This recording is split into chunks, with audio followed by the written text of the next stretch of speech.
E aí, sabe como uma simples mudança na taxa de juros aqui no Brasil pode virar completamente o jogo para os fundos imobiliários? Pois é, hoje a gente vai desvendar essa dinâmica que é a chave para uma estratégia de investimento mais inteligente. Vamos nessa? Mas ó, em vez de ser uma aula teórica, cheia de blá blá blá, vamos começar com um desafio prático. A gente vai se transportar lá para o futuro para analisar um cenário bem específico. Assim, a gente vê como dá para se posicionar hoje. Então, imagine o seguinte quadro. Estamos em 2027 e a Selic já caiu de forma consolidada uns 2,5%. Esse é o nosso quebra-cabeça. A imagem mostra bem esse dilema, né? O dinheiro começa a ir de um lado para o outro. Mas, para onde ele está indo? E por quê? É isso que a gente vai resolver agora. Com base nisso, a pergunta que não quer calar é: diante dessa queda de juros, o que acontece com uma carteira de FIIs na prática? Quais ativos se dão bem e quais perdem aquela atratividade toda? É exatamente isso que a gente vai descobrir. Bom, para responder essa pergunta, primeiro a gente precisa conhecer os dois personagens principais dessa história: os fundos de tijolo e os fundos de papel. O nome já dá uma dica, né? Eles reagem de maneiras completamente opostas às mudanças na economia. E a diferença entre eles é fundamental. Pensa assim, de um jeito bem simples. Um fundo de tijolo é como ser dono de imóveis e viver de aluguel. O que importa é a qualidade do prédio, a localização, essas coisas.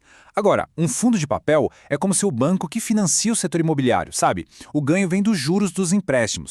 E para isso não ficar só na teoria, aqui estão alguns exemplos bem concretos. O XPML11, por exemplo, investe em shoppings, um clássico fundo de tijolo. Já do outro lado, a gente tem o VGIR11, que investe em dívidas imobiliárias, os CRIs.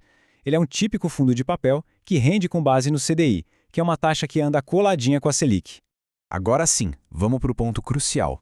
A mecânica de como a taxa de juros cria essa verdadeira gangorra, sabe? Com efeitos opostos para cada tipo de fundo.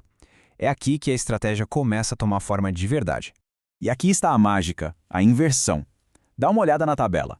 Selic alta, o fundo de papel faz a festa com dividendos maiores, enquanto o de tijolo sofre um bocado. Mas, quando a Selic cai, o jogo vira completamente. O tijolo se valoriza e o papel vê seus rendimentos diminuírem. É uma gangorra perfeita, não é? Ok, com essa dinâmica bem clara na cabeça, vamos voltar lá para o nosso cenário de 2027 e transformar a teoria em ação. O que o investidor poderia fazer para se posicionar bem diante de uma queda de juros que já aconteceu? A imagem aqui resume a conclusão mais lógica do nosso cenário. Se a expectativa é de juros mais baixos, a estratégia mais óbvia seria reduzir a exposição aos fundos de papel e, ao mesmo tempo, aumentar ou pelo menos manter as posições nos fundos de tijolo. A lógica para diminuir a posição em fundos de papel é bem direta. A receita do VGGR11, por exemplo, vem principalmente de títulos que pagam CDI mais uma taxinha.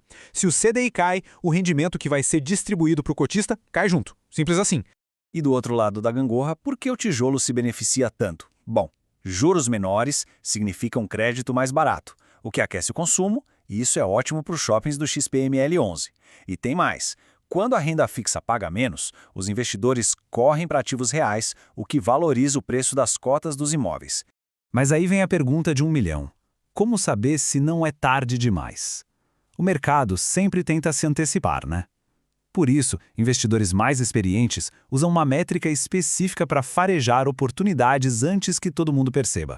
Essa métrica é o P sobre VP, ou preço sobre valor patrimonial. Pensa que o valor patrimonial é o valor de livro de tudo que o fundo tem. Então, essa métrica é uma bússola que nos diz se estamos comprando uma nota de R$ 100 por 90 ou por 110.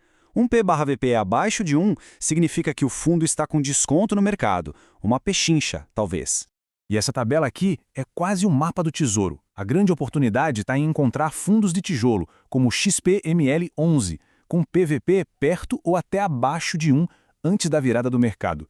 Eles têm um maior potencial de valorização. Já nos fundos de papel, pagar mais que o valor patrimonial se torna bem arriscado quando os juros estão caindo. No fim das contas, a grande lição é essa. O segredo não é ter uma bola de cristal para adivinhar o futuro dos juros. É entender a dinâmica da gangorra. É saber identificar quando o mercado está pessimista demais com tijolo e otimista demais com papel. E usar isso a seu favor. Então, fica aqui a reflexão final. Uma carteira de investimentos está construída para uma única estação do ano ou ela está pronta para enfrentar todas elas? Ter esse equilíbrio é o que define um portfólio verdadeiramente robusto e resiliente no longo prazo.